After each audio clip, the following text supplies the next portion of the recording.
Muy buenos días, nuevamente reencontrándonos en la clase. En esta ocasión nosotros vamos a desarrollar un tema siguiendo la cronología y la temática y la secuencia, lo que viene a ser justamente el poblamiento peruano. Para explicarte sobre el poblamiento peruano voy a partir en primer lugar sobre un antecedente, después entro directamente a la periodificación y hay que saber distinguir sobre características como sociedad, economía, tecnología, tanto en la primera pizarra como en la segunda pizarra.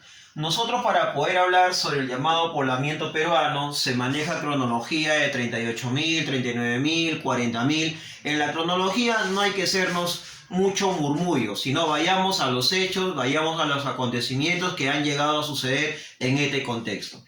Para poder entender el poblamiento peruano, partimos de un antecedente que es el poblamiento americano, ¿no? El poblamiento americano, de la cual nosotros hemos visto durante el inicio de las clases, todo el mes de marzo hasta el presente, las diferentes teorías, como la teoría asiática de Harlicka, donde sostiene claramente que el hombre cruzó de Asia, Siberia, hacia América Alaska, a la parte meridional de América del Norte, y que de acuerdo a la geología determina que sí existió ese istmo o el estrecho de Bering, y la arqueología también evidencia de manera ascendente la presencia de Pacaicasa, la presencia de Vicachani en Bolivia, la presencia de la cueva Fel también en Chile.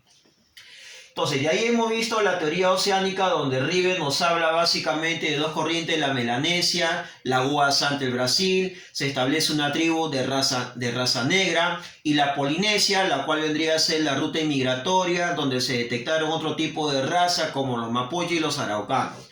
Posteriormente, la teoría australiana del portugués Méndez Correa, que él sostiene que el hombre básicamente partió de Australia, Tasmania, Auckland, cruzó básicamente la Antártida, llegó a la Tierra del Fuego y de ahí a la Patagonia, y esa sería la ruta por la cual se llegó a poblar América. Pero sin embargo, George Montandon sostiene no, que primero partieron de Nueva Zelanda van a Australia y de Australia recién pasan a América, ¿no? Hemos visto la teoría africana de Thor Heyerdahl, que todo el mundo lo consideraba que tiene este pata está muy loco, que cómo va a navegar, pero él hizo en la balsa con Tiki Viracocha en el año 1947, donde él parte del puerto del Callao rumbo a la Polinesia, Oceanía, donde él llega con éxito, pero al regresar básicamente el éxito ya no le acompañó. Las olas del mar lo empujaron más hacia adentro. Posteriormente, la teoría noratlántica de N.S. Stanford, donde básicamente él encuentra evidencia de las puntas de lanza gruesas de asiáticos, comparándole con la punta de lanza delgadas solutrenses. Entonces quiere decir que cuando se da pues este tipo de migraciones, la teoría con mayor aceptación viene a ser la teoría asiática. Por lo tanto, cruzan de Asia hacia América del Norte. Entonces nuestra migración va a venir de América del Norte hacia América del Sur. Te repito, de norte hacia América del Sur. Entonces, cuando el hombre ya migra de Asia hacia América del Norte y del norte hacia el sur, obviamente el que cruza es un Homo sapiens sapiens. Y la evolución del Homo sapiens sapiens en un contexto universal se dio básicamente en el Paleolítico Superior. Pero el último continente donde va a evolucionar el hombre es el continente de América, ¿no? Ustedes ya muy bien saben que el hombre aparece en la llamada era cuaternaria, ¿no? Entonces, hay eras como el Pleistoceno, que implica la era del hielo, el Holoceno, el calentamiento global de la Tierra. Pero el mundo pasó por 4 glaciaciones muy marcadas: la glaciación de Nebraska, la glaciación de Kansas, la glaciación de Lioni y la glaciación de Wisconsin, ¿no? De Wisconsin. Entonces, cuando viene la migración de norte a sur, es ahí donde nosotros vamos a hablar sobre los principales retos líticos. Pero antes de ello, vamos a hablar sobre la periodificación. Cuando hablamos de la periodificación, desde el año 1930 al año 1970, han existido diversas maneras de periodificar el escenario de la cultura andina.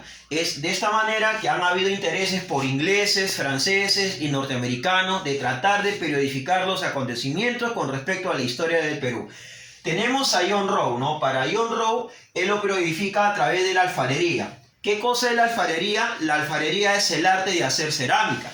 Quiere decir que hablamos de la ausencia de cerámica en la etapa precerámico, pero a medida que avanza el periodo precerámico, cuando viene Chavín, viene Moche, Nazca, Huari, Tiahuanaco, vamos a decir que viene un estilo monócroma, polícroma, y después pasan de 14 a 16 estilos de colores.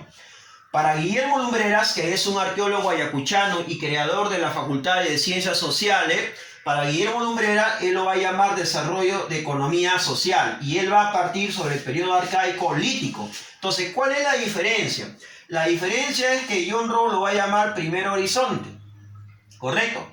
Entonces, Lumbreras lo llama formativo temprano. Primer horizonte Chavín, formativo temprano Chavín. Entonces, segundo horizonte para Lumbreras sería básicamente Huari Tiahuanaco.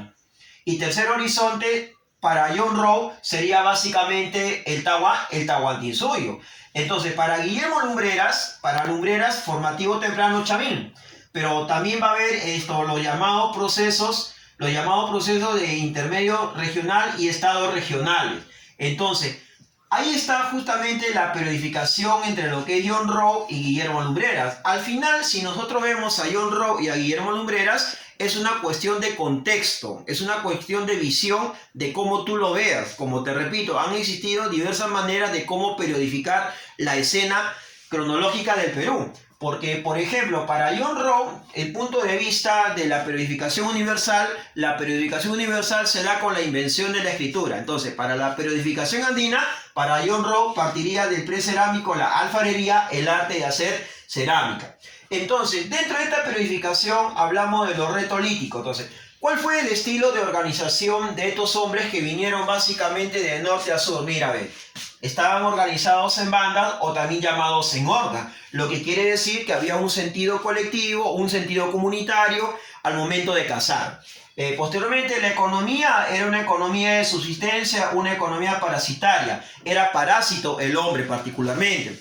Pero también de ello vamos a decir que existían pues dos tradiciones, la tradición costeña que se dedicaron a la pesca, al marisqueo, y la tradición serrana a lo que son los camélidos, a lo que son los auquénidos, y en la tradición serrana se realiza mayormente la técnica de la caza. Entonces esa técnica de la caza va a tener también ciertas consecuencias, en que básicamente va a haber escasez también de animales.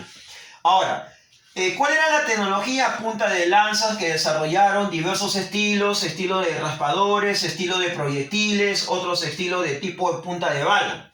Ahora, ¿cuáles fueron los retos líticos que aparecen en el periodo lítico? Pacay Casa, o llamado el hombre de Pacay, considerado el hombre más antiguo de la sierra, descubierto por Richard Magnay. Paiján, La Libertad, Trujillo, el resto más antiguo de la costa norte del Perú, primeros indicios de entierros y tótem religiosidad. Chivateros, que adquiere la influencia de Paiján, descubierto por Eran Loani, y dominó básicamente gran parte de los valles del Chillón, y el río Chillón nace pues de las alturas de la laguna de Chuchún, dedicado también básicamente a la pesca. Toquepala, primero indicio de pintura rupestre, escena de caza. Lauricocha, estos restos humanos incompletos, descubiertos por Augusto Cardi, y Toquepala, descubierto por Emilio González y Miomir Bojovis. Entonces, ¿cuál es la característica de este periodo lítico? Mira, ve, andaban en bandas o hordas. Su economía fue de subsistencia y parasitaria. Ahí está la característica de este periodo lítico. Ahora, acompáñame acá. Hablamos ahora el arcaico inferior. Este periodo arcaico inferior también es llamado la evolución de la cultura en el Perú, o si gustan lo llamamos la comunidad primitiva. Características glaciales. Cuando hablamos de las características glaciales, hablamos del Holoceno. ¿Qué quiere decir el Holoceno? Retroceden debido al aumento de la temperatura. ¿Qué retrocede? Retroceden las aguas del mar 200 metros hacia atrás. Ahora, ¿eso qué va a dar origen? Origen da que cuando el hombre viene del norte a sur encuentra una tremenda vegetación. Había más humedad en la época. Y va a encontrar, ¿qué cosa? Encuentra la flora y encuentra la fauna. En lo económico, si yo en lo económico te dije acá, había una economía de subsistencia y era parasitaria y la falta de evidencia de un método estratigráfico, aquí en lo económico, ¿qué se va a dar? Se da la caza selectiva. Al darse la caza selectiva, se va a dar justamente también la domesticación de animales, el pastoreo. Por lo tanto, acá viene a ser un carácter semiproductiva, donde el hombre va a desarrollar, ¿qué cosa? La horticultura. Pero ¿quién se da cuenta de la horticultura? Es la mujer, porque la mujer transitaba, iba y venía, y se daba cuenta que con la gota, la garoz que caía sobre la tierra, se daban cuenta que crecían plantas en distintas maneras, y es ahí como aprendieron básicamente la horticultura, mientras que los esposos se dedicaban básicamente a la caza. Ahora, En la costa, como te dije hace un momento, se dedicaron a la pesca y al marisqueo. En cambio, en la sierra era básicamente la domesticación de camélidos. La sociedad. Si yo acá, la sociedad te dije eran bandas y hordas, aquí en la sociedad predominan las tribus y los clanes. Por lo tanto, en este periodo, el hombre no es nómade, sino el hombre es seminómade o semi-sedentario, pero estaban dirigidos por un jefe. Y la tecnología, si aquí utilizaron básicamente tecnología de raspadores, acá van a utilizar cesterías y redes de pesca. Redes de pesca. Ahora, pero también este periodo del Arcaico Inferior se caracteriza por la edificación de aldeas, ¿no? Estas aldeas eran a base de hueso de ballena. Entonces, estas aldeas, ¿qué reemplazan? Reemplazan a las cuevas que se dieron básicamente en el resto lítico. Entonces, si acá las aldeas fueron elaboradas, entonces esto evidencia que acá el hombre ya no es nómade, sino un semisedentario o un seminómade realmente, ¿no? Ahora, acá hay que entender que acá los animales empezaron a escasear por la brutabilidad que se dieron en el periodo lítico de cómo ellos cazaban a los animales. Ahora, ¿cuáles son los retos arqueológicos? Encontramos en el Arcaico Inferior, encontramos a Nanchoc, Cajamarca, primer horticultor, sembró maní, quinoa, oca, descubierto por Pontón Dilejay, y también tenemos a Guitarrero Anca, evidencia de horticultura inicial, descubierto por Tomalí. Quiere decir que aquí se ha abierto un debate, porque antiguamente se le daba como primer conocedor horticultor a guitarreros, pero una vez que apareció Nanchoc, Nanchoc destrona básicamente la posición de guitarrero, o también llamado el hombre del Río Santa. Tenemos también al hombre Telemachay Junín, descubierto por Daniela Valle. Acá se da primeros inicios de domesticación de auquenios como la llama y lo que es la alpaca, y le sigue Jaihuamachay de Ayacucho, que también hay domesticación de camélidos como la llama, la alpaca. Quiere decir, entre Telemachay y Jaihuamachay, en ambos periodos hay inicio de un proceso inicial de la domesticación de auquenios. Santo Domingo, Ica, este hombre en Ica se considera la aldea más antigua de la costa peruana, descubierto por Federico Engel. Entonces quiere decir que Santo Domingo viene a ser uno de los primeros que elabora básicamente su vivienda a base de paja y a base de hueso de ballena. Finalmente tenemos al hombre de Chilca, es la costa en la cual experimentó una economía mixta. Cuando hablamos de una economía mixta, quiere decir que adopta parte de la tradición costeña y adopta parte de la tradición serrana. Entonces, las características están acá muy simples para un examen de admisión. Cuando te hablan reto lítico sociedad,